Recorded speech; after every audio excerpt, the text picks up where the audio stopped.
Hermes agent has crossed 160K stars in just 2 months, making it one of the fastest growing open source project that is out there. While most agents forget everything once you close a session, Hermes agent is something that not only remembers everything that you've done so far with it, but it is also something that gets better the more that you're going to use it.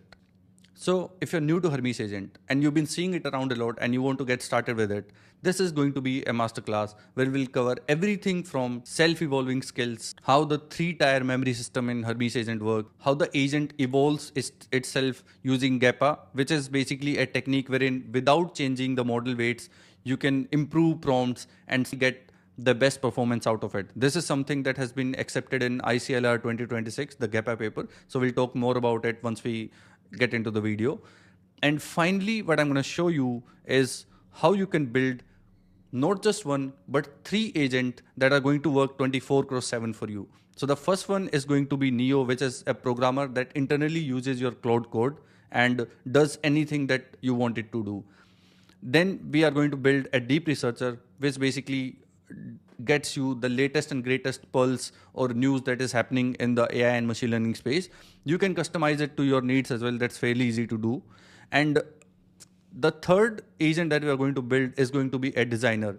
So Pixel is my designer, which understands my brand, which understands how I typically create designs. And interestingly, I'll show you a lot of examples. In fact, I have written an entire article on this Hermes Agent Masterclass, and all the designs that I created for illustrating or explaining the concepts were created by the designer itself, the Pixel designer that we are going to build today.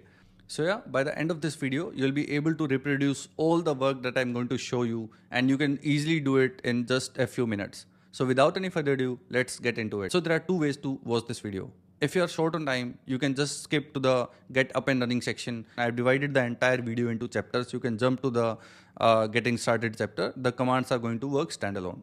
But the theory pays off. Knowing how skills evolve, how memory composes, and when GEPA earns its keep is the difference between using Hermes as a chatbot with notes and using it as something that compounds over time. The more you use it, the agents get better with you. All right, so now it's time to start with the demo. So as I mentioned earlier, we have these 3 agents. So first I'm going to, give you a quick demo of Neo, my programmer. So I can just ask it to do anything from me and it does it. So do some deep research about me and then help me build a personal landing page. To build the landing page, you need to internally use Claude code and then create a really nice index.html file for me. As you can see, it has started using the Claude code skill, and it is first going to do some deep research about me, like what exactly do I do, what platforms I manage. It also does some research about my company, our newsletter and all. So let's see how it goes, and let's see what kind of page it is going to build for us. All right, so this is the page that it has built for me. It has created a nice index.html. So it's a proper landing page about me. So let me show you how it actually looks. So this is the page that we have, right? And it has done some deep research about me, like what I do, where do I work, what I've done in past, about the different platforms where I post about AI, machine learning and all, what exactly is my reach and all. So it has created these nice tabs for me. If I go to writing, it takes me to our website page on Daily Dose of Data Science.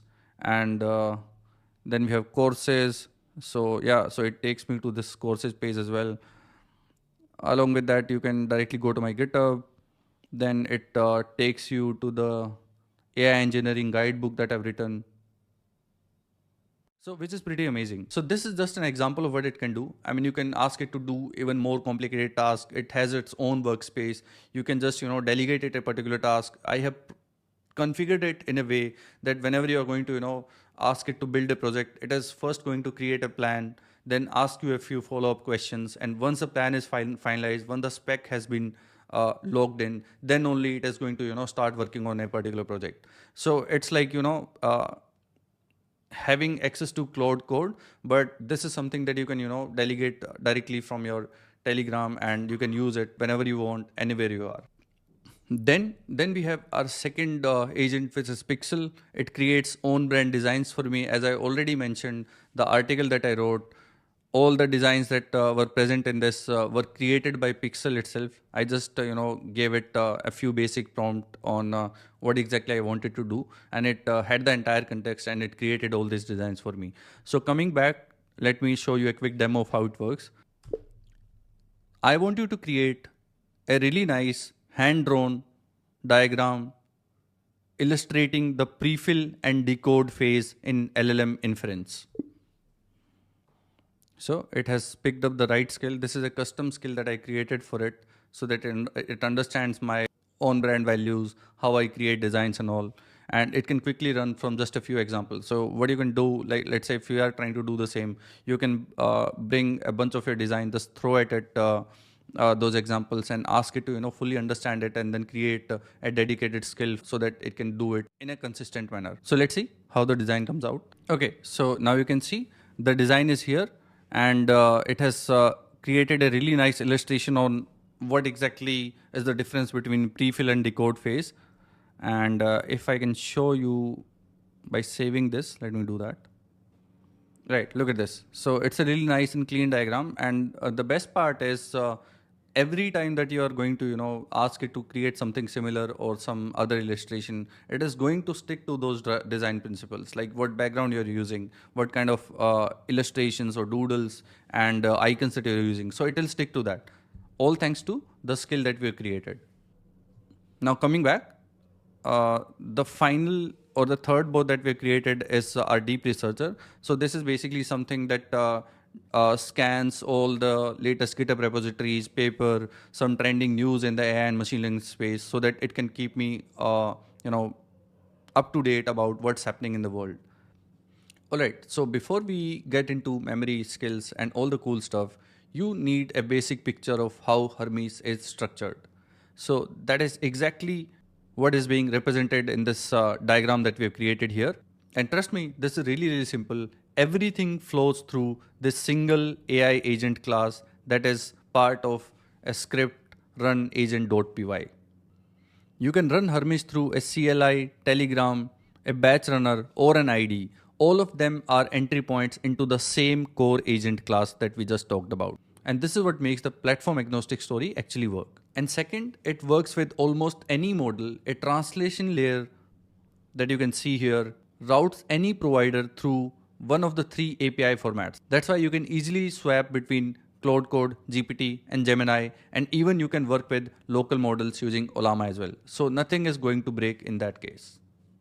And the third and most important thing is, if you see this dotted box that is around the AI agent class, this is a 90-turn hard cap per task. So what I mean to say here is, without it, the agent can get stuck into a loop, like retrying a failing API or rereading the same file, and would silently burn through all your credits. And the sub-agents are also going to share the same budget. So you should never be afraid that if you keep Hermes running on its own, it is going to burn through all your API credits. So this 90 turns hard cap is something that plays a very important role. And you can also change it based on your requirement as well. That is doable. But this is a really great guardrail or a safety measure that is being taken care of by Hermes team out of the box.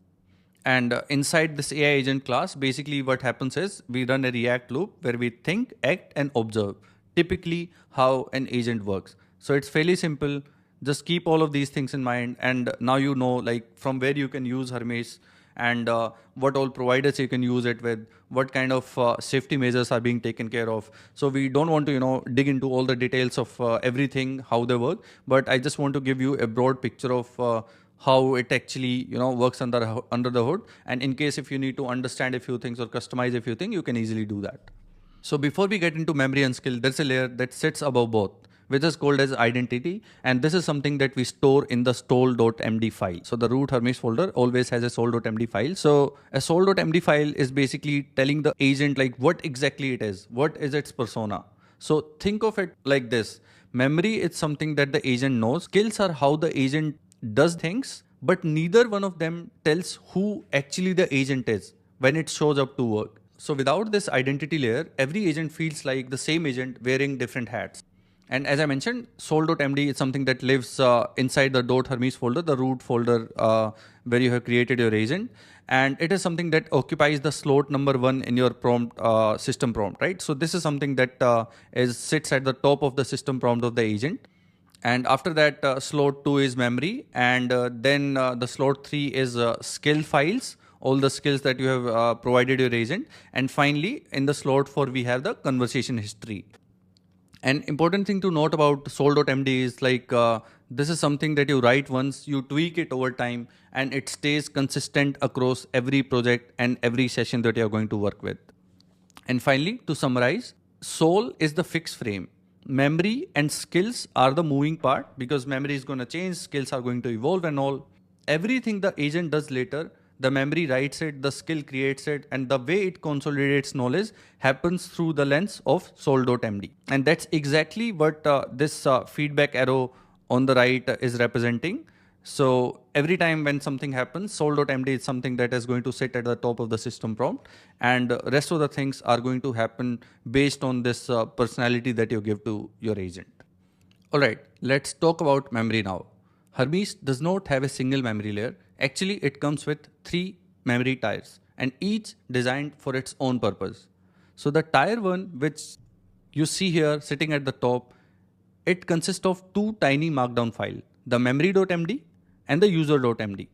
Memory.md is capped at 2200 characters, and similarly user.md is capped at 1375 characters. Memory basically holds the agent's note about the environment, the project conventions, tools, things it learned the hard way. So all of these things are consolidated and stored into the memory.md.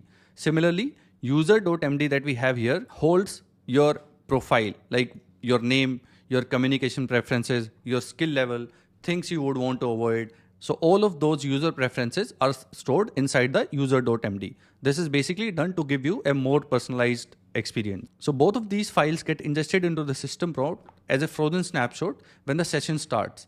So they are free to access. They are already in the context. Every turn, you do not need to do or make any sort of extra call. So this is something that always remains in the context. Now coming to tier 2. Tier 2 is the medium box.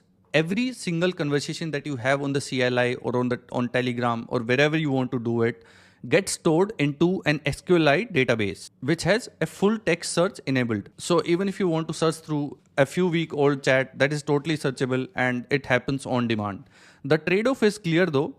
Tier 1 is always inside the context, but it's tiny. Tier 2 is unlimited, but it costs you to do a search call, and then it also takes an LLM to summarize that result that we get out of it, right? So this is how it works. Then at the bottom, we have tier 3. So this is where Hermes works with 8 plug and play external memory providers. So you can use your favorite memory provider in this case and plug it with Hermes. People often want to go with the knowledge graph based memory storage, temporal knowledge graphs and all of that. So all of that is easily doable. So just for the completeness, I've shared all the 3 memory tiers and how they work and how you can work with them.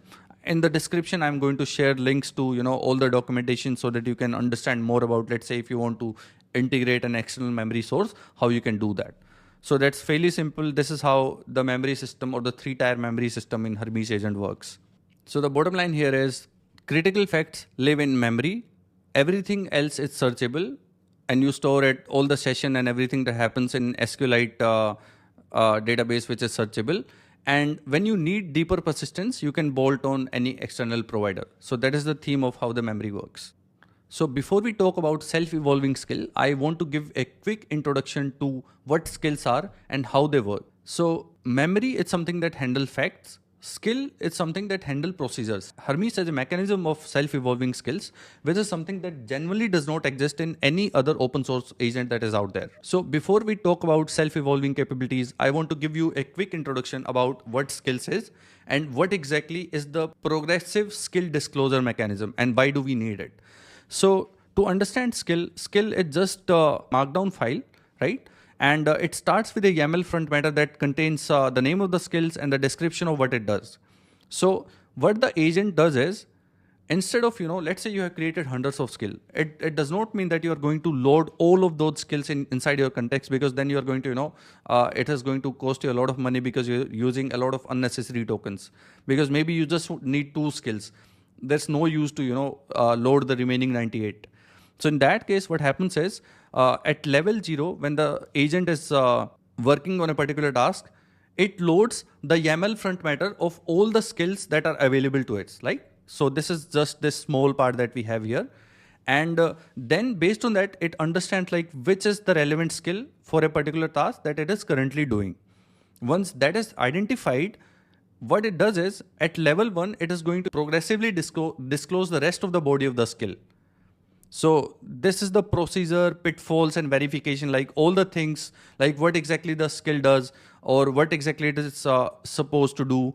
All of this is loaded or disclosed at level 1. So most of the time, you do not need to go to level 2.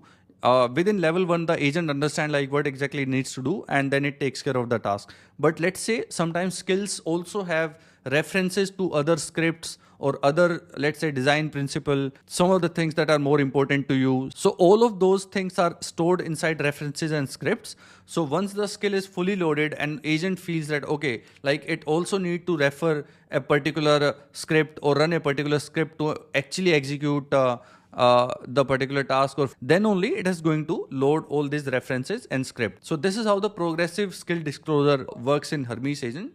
I think every good agent does that. Cloud Code also does that. And it's very important because you do not want to, waste your tokens by loading everything into context all the time. Now, this is what makes Hermes agent different from rest of the agents that are present out there. And it is called as self-improvement loop. So let's say you assign your Hermes agent a particular task. And in the very first time when it is trying to finish that task, it is encountering a lot of problem, right? So let's say the agent gets a task and it encounters certain problems. So it does some trial and error. It does multiple iterations to complete that and all. And once it sees that, okay, to complete this task, I have already taken, more than 5 tool calls or more than 5 steps. So that is basically something that triggers a skill managed tool. Now, skill managed tool is something that understands that, okay, if a particular task is important, but I had to take multiple steps in order to complete it. So in future, if I'm going to encounter the same task, instead of, repeating all those things, going through trial and error and wasting a lot of tokens and time, how about I create a nice procedure and store it as a skill? So this is exactly what skill manager is going to do. Every time when the agent encounters that it is taking multiple iteration or it is doing more than 5 tool calls, it is going to call skill manage and store that entire procedure to complete the task inside a skill. Now this skill is saved, and next time when you encounter similar problem, it is going to load the skill, follow the exact roadmap or exact steps that it learned during the very first time, and is going to finish the job for you. So although it's a very simple procedure, but to implement it and to efficiently do it, this is something that makes Hermes agent stands out, and it also helps it to quickly learn with you. And that is exactly the meaning of when we say that this is an agent that learns with you, that compounds with time. So self-evolving skills are a major part of that. And this loop is kind of representing the entire process of how this self-evolving process works. Okay, now there's an obvious problem with the self-evolving loop that I just showed you. Let's say you've been using your agent for a very long time, 6 months or a year. And by that time, it might have encountered a lot of tasks wherein it had to make more than 5 tool calls, or it had to do multiple iterations to complete them. Probably because of the self-evolving skill mechanism or what we just saw, it might have created hundreds or thousands of skills. Now, this is going to, clutter your context, and it might start confusing your agent, okay, what skills are important, and maybe there can be a lot of near duplicate skills as well, right? Because there are multiple tasks that are kind of close to each other. So if both of those tasks took more than 5 tool calls, your agent might have already created 2 separate skills for it. So what I'm trying to say here is there's an obvious problem with this skill managed tool that we have, like it might end up creating a lot of redundant or unnecessary skills as well. So this is exactly where the curator comes in. So curator is a background maintenance activity that happens in the background, and it tries to identify like which skills are important and which skills are not. So if it sees that, okay, some skills are not important, it is going to archive them or remove them, and they are not going to be, part of your active collection. So you can think of curator as a garbage collection mechanism for Hermes. The curator runs every 7 days. First, it sees like whether we have done this garbage collection or sweep in last 7 days or not. And if this condition is met, it is also going to see whether the agent has been idle for more than 2 hours or not. If both of these conditions are met, then it is going to, kick off the curator, and it is something that happens in the background, does not interfere with any of your active session or anything that you're already doing. And it does this cleaning in 2 stages. So in phase 1, it marks the skills as unused. So let's say in last 30 days, you have not used any skill, it is going to mark it as stale. And if you have not used any skill in last 90 days, it is going to archive that. So it is going to archive that, but it is not going to remove it. So if you feel like some of the skills are still important, I might not have used in last 3 months, but might use it in future, that is something that can still be recovered. Then in phase 2, all the skills that are going to pass through this, or let's say survive these the phase 1, are going to run through, or they're going to be more closely scrutinized using an LLM, right? So we have a phase 1 because this filtering mechanism quickly helps us sort out the skill without making an additional LLM call.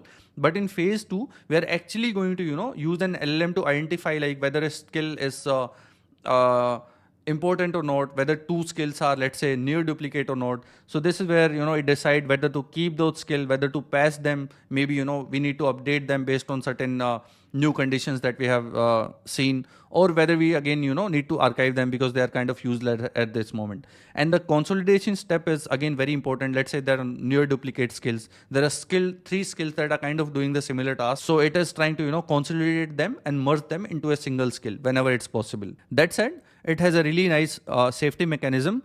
So all the pre-built skills are already safe from curator. It is not going to touch them, and it never auto deletes them. And in case you feel like, okay, there are certain skills that you would never want the curator to touch, you can just run this command, Hermes curator pin, and you add the skill name. It is never going to touch that skill again.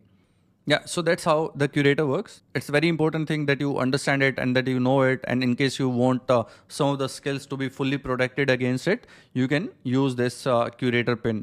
So this is the most important part to learn here and take away. And coming to the next part, which is the GAPA optimization pipeline. So I'm not going to jump into details of like how this works, but it is an important concept that I still wanted to touch during this video. I can share more details into something that I've already written on it, so that you can take a look at how exactly GAPA works and where you can use it. So basically the idea is, let's say you've been using your agent for a very long time, but you still feel like, okay, there are certain things that I want to change, or I need a little more control into how I optimize my skills and all those things. So this is where GAPA comes into picture. So it is actually a separate project under Noose Research. So Noose Research is the same team that have built the Hermes agent. And GAPA is something that has been recently accepted in the ICLR 2026 as well. So it is basically a prompt optimization technique, right? So instead of trying to fine tune your model and change its weight so that it can match your taste or it can do your task better, the first thing that you should be trying to optimize different sort of prompts that you have across your entire pipeline. I have actually written a really nice, I covered this in the article that I wrote as well. So I also try to differentiate it with the GRPO, like instead of doing RL right away, what are the advantages of using GAPA? And the GAPA paper also clearly shows that the benefits of using GAPA and in a lot of scenarios, and it easily outclasses an RL optimization. And this is something that you can easily do on a CPU as well. You do not need any sort of GPU and all, right? Because you're not actually trying to change the model weights. I have also written a really good article on this. If you want to read it, I'll share this link in the description of the video as well. But if you're watching it on X, you can just go and check my articles, and you would see like how to beat GRPO without using touching any model weights. So this goes into details of how exactly GAPA works and how you can use it with the existing multi-step agent workflow that you're using.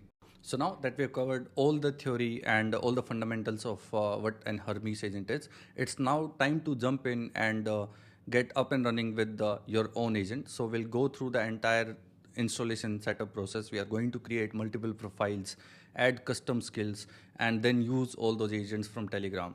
So let's get started. And the first thing that we need to do is to install Hermes on your computer. I would recommend like either you do it on a machine that you are not actively using, or it should not be your primary machine, because there's something that can take control of your entire machine, or you can deploy it on any VPS service. Like there are a lot of providers out there, DigitalOcean, Hostinger, and you only need to like pay, $5 to $10. But anyways, like if you have a spare machine, it can easily run on it. So let's go through the installation setup. So now you can see I'm in my terminal, and I just went to the Hermes documentation, and in the installation you have a single command to install Hermes. So let's run this. Okay, so now the first thing that we need to do is either you can go via the full setup, but I think this is the recommended way. So let's go with the quick setup. So we are going to set up the model and the messaging channel. Now you have multiple options here. You can either use Nuis's own portal, or you can use Open Router. But one of the best ways to use it is using your existing subscription with either Anthropic or OpenAI. So in my case, I'll be going with the Anthropic. So we have multiple options here, as you can see. So basically, if you already have a Cloud Max plan or something, you can easily use it here. So I'll go with the re-authentication because I already authenticated it. The option one is Cloud Pro or Max subscription. So I'll go with option one here. Just need to click authorize, and yeah, we're ready. So we have set up the model provider here. In case if you're using Open Router or some other provider, you would have provided your API key in here. So maybe we'll try that mechanism also when we are going to try out a new profile. So for now, let's go with Opus 4.7, keep current. So before we do anything, let's set up the messaging channel as well. So I'll go with Telegram. Now I need to provide a bot token. So let me go to my Telegram. So this is my Telegram, and you need to go to this bot father channel, right? So look for the verification tick mark. Do not message anything anywhere else. So once you go to bot father, all you need to do is to create a new bot. And there's a command for that, /new bot. And now we'll provide a name for this bot. So let's call it a programmer. We're going to use this bot, or let's say the agent that we're going to create as a programmer. We'll give it access to our own cloud code for everything that it is going to do. I'll show you in a bit like how you can do the same. So let's call it programmer. And then we also need to provide some sort of username for it. So it can be something random. And it should end with _bot, which is what I'm doing here. Right, so we have the bot token available here. Now I'll come back to terminal, paste the bot token here. Now it is asking for allowed user IDs. So again, you get the message to find your Telegram user ID, message @userinfobot on Telegram. It will reply with your numeric ID. So let's do that. Maybe you just, right? So it gives you your ID. This is all you need to do. So let's use this ID and paste it here. So meanwhile, let's go to Telegram, and this is the bot that we created, the programmer. We'll click start and say hello, what you do for me. You can see it has already started typing. Correct. So it says that, hey Akshay, I'm Hermes running on Claude, your assistant with persistent memory skills tool for coding, research, and scheduling. So it already has a lot of skills, but what I want this particular bot is to be my programmer and use Claude code for any project that it is working on, right? So instead of burning through any additional tokens and all, so Hermes already has a bundled or built-in skill for Claude code. I'll show you more about all the skills that are available on Hermes Skill Hub, but this skill is already there, and we just need to make sure that this bot understands that we want to use it as a programmer, and internally for working on any project, it should be using Claude code. I want you to be a programmer who internally uses Claude code for all the project that you work on. To do that, I already have a Max subscription and you should be using that. So it is checking the available skill Claude code.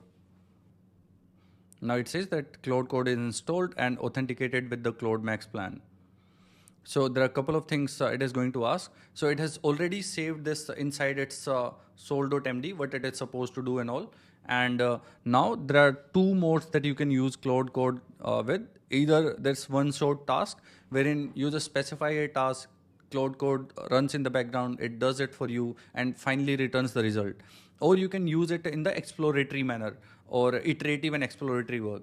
So let's say you want to interact with the session or the coding session or whatever the Claude code is doing. Maybe you want to provide a human in the loop feedback and all. So in that case, you can use it for the in the iterative or exploratory work, right? So these are the two modes that you can choose with. And so for now, we'll go with the one shot task mode.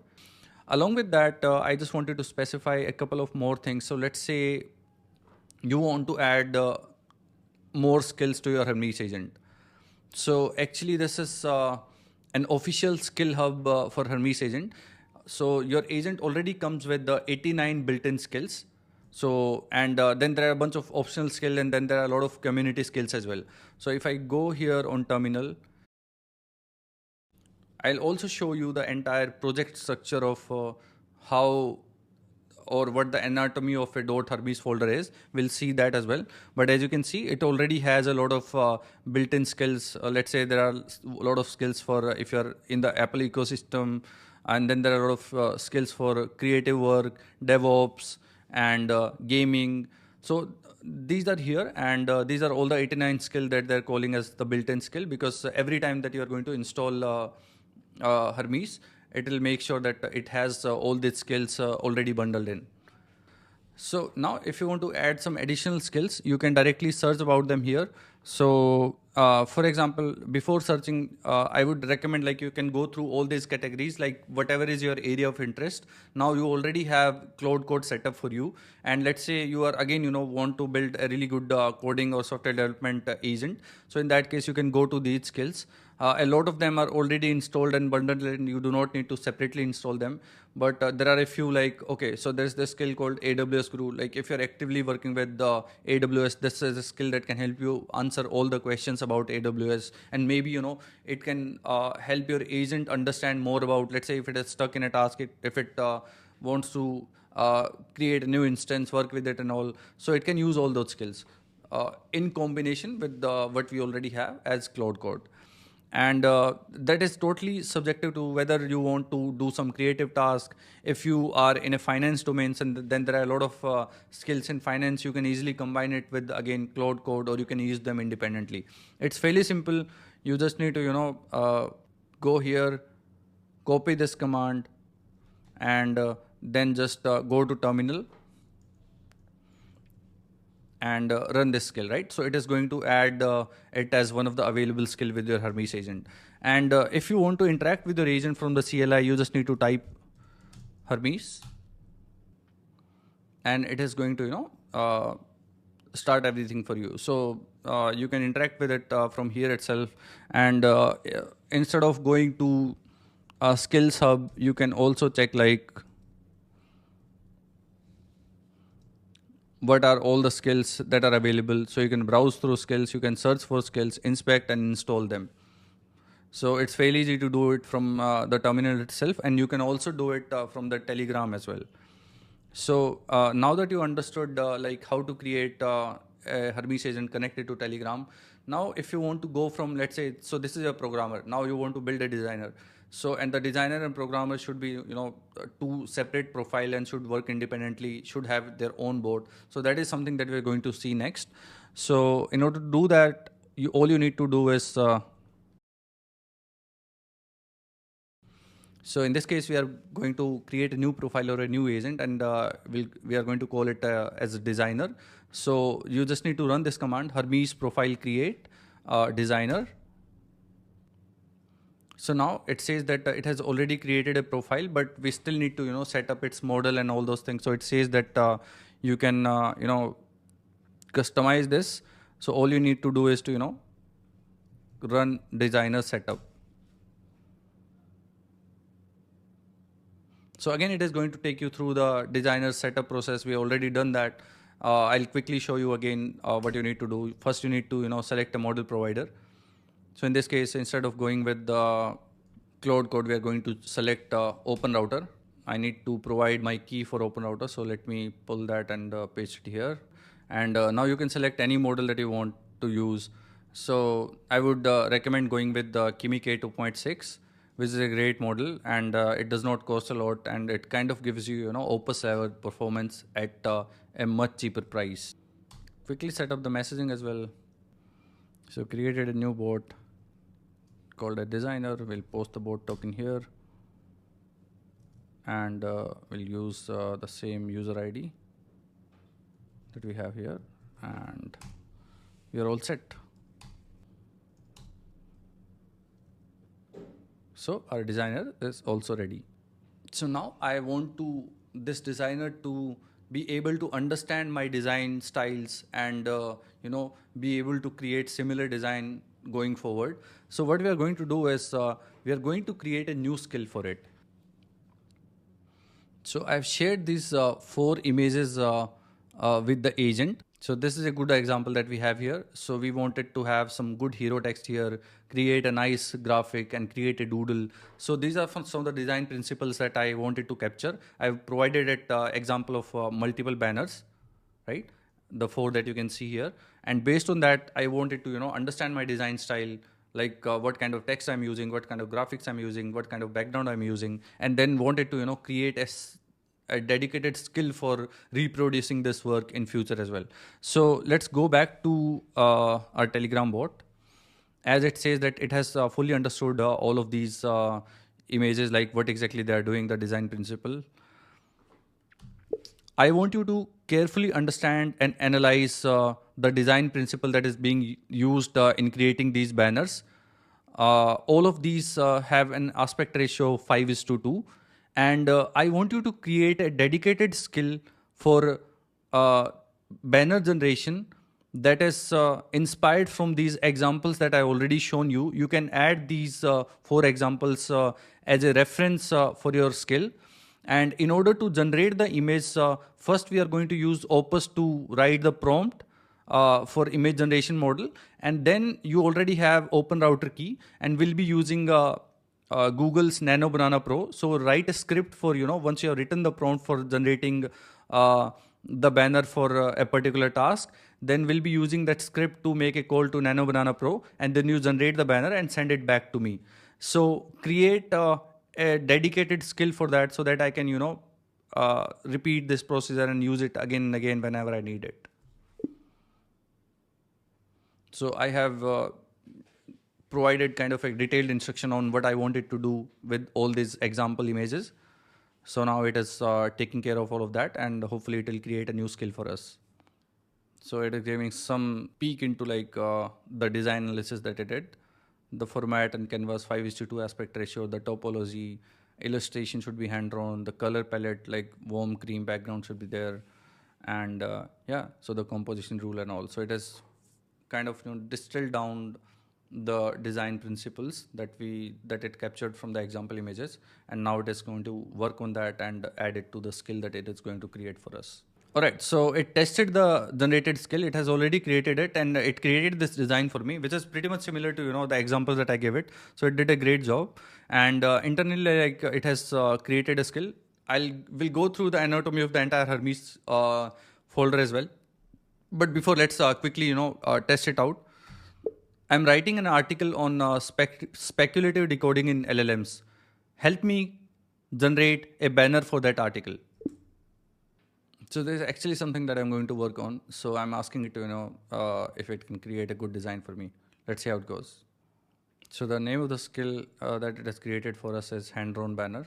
All right, so it has created a nice banner for us that you can see here. Yeah, it's simple, effective, and nicely conveys the idea. It has a hero text, it has some illustration and some nice doodles to explain all of it. So yeah, that's pretty much what I wanted to show here. So now let me take you to a quick tour of how the Hermes folder is structured.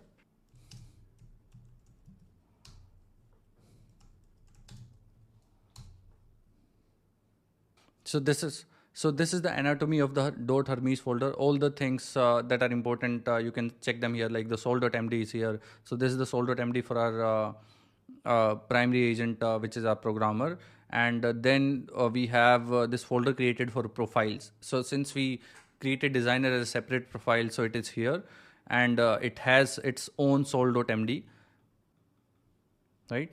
And this is something that ideally we should be, updating manually, or you can ask the agent to, update it for once, and then you can, everything that it is going to do from the lens of this sol.md. So ideally, like, we should add here, like, you are a designer. We talk about, we add information about your taste, what you're supposed to do, and what you're good at. So all of those things can be added in here. And if we see, this profile is going to have its own set of skills as well. So there are some built-in skills, and then we are also going to have a skill for creating the hand-drawn banner. So this is something that we created, right? So this is the skill that was created based on the instruction that we provided it. So it has a script for generating the banner. So it is calling Nano Banana Pro using Open Router's API key, which is what we asked it to do. So because this is a deterministic task, once you have created a prompt, all you need to make an API call. So instead of letting the model try out different things every time, we create a script for this deterministic process, right? So the skill.md is the main entry point, and in here we have provided all the instruction as to, like, what the skill name is, what the description is, and what are the helper files it can use. So it has some templates as well, and some references as well. So the design system, like what exactly it is supposed to do, and the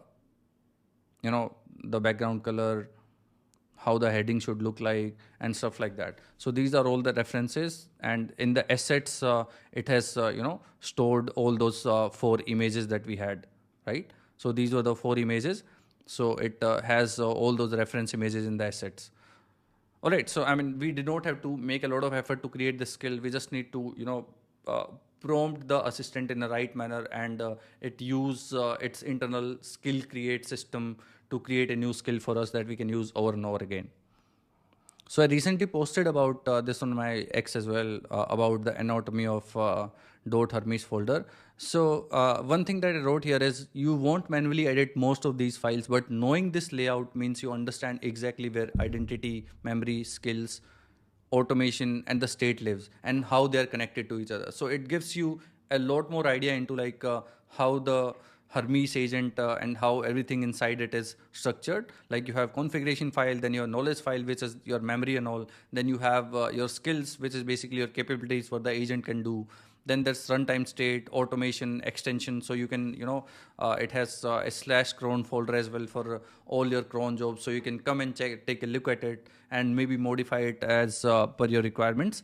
And then it has logs as well. So for observability, like everything that is happening, everything is going to be, logged inside this folder. So this gives you a broad understanding of how the Hermes agents folder is structured, and it also gives you more idea on how you can leverage all these capabilities. So it's very important to know it. Along with that, as I mentioned earlier, I've written this article here as well, and there's one more thing that I really wanted to highlight is so let's say you're working in a team in your company, or let's say you have your own team in your startup, and you are working on a lot of skills that you would also want to share with your team. So there's something really interesting that Hermes provides for that, right? So we already talked about adding new skills from skills.hub, and then there is another interesting thing, that like how you can add any GitHub repository using the custom tab that is available in Hermes. So basically, let's say you have a repository of skills that you are using across your team that you can collaborate on, that you can version control and all. So all you need to do is to do this Hermes skills tab, add your repository like your username and your skills repo. So now this all the skills inside this repository are going to be available on tab, and then you can again use this standard command to install any skill from that repository. So just wanted to mention here, like it does not always have to come from skills hub. It can come from your own private GitHub repository as well, and you can add it to your Hermes agent, and you can collaborate on all those skills. And another thing that I covered yesterday was this skill bundle thing. So this skill bundle thing is something that that is new, that came in Hermes, right? So instead of so let's say if you have a real world workflow that is using multiple skills, right? So instead of loading individual skills one by one, you can create skill bundles. So for example, let's say there's a backend feature skill, or backend feature skill bundle that you're creating. So every time when there is a new backend feature that you're creating, so there should be a skill to review the code. There should be a test-driven development as well, and that there should be a GitHub PR workflow as well, right? So all of these skills that are related to this particular workflow can be bundled in, and it's fairly simple. You can name the bundles similar to how you name a particular skill. Then you can provide the set of skill that it is going to have, like what all skills are going to get triggered in tandem with it at the same time. And then you can provide some custom instruction on how you want these skills to execute. Maybe like you use the skill 1 first, 2 after it, and then finally use skill 3. So something like that, any custom instruction that you want to provide. So I found this to be a really powerful feature, so just wanted to highlight it here as well. So yeah, with that we come to the end of this video, and in the next one I'm also planning to do another tutorial which is on Hermes Kanban. So basically we'll be doing multi-agent orchestration. So we'll have a Kanban board. We are going to create task. Each task is assigned to an agent. So you can think of it like we are going to build a fully autonomous software development team where we'll have a manager, we'll have a designer, we'll have a backend engineer, we have a UI expert as well. So all of them are going to work in tandem. You can visualize and see like them on a Kanban board as well. You can assign them tasks and all. So it is going to be a really great demo. I'm also excited about it. So just stay tuned. I'll be doing a next article on it. I'll also be publishing it on my YouTube as a video as well. And with that, we come to the end of this demo. And as always, thank you so much for sticking around till the end. And I'll see you in the next one.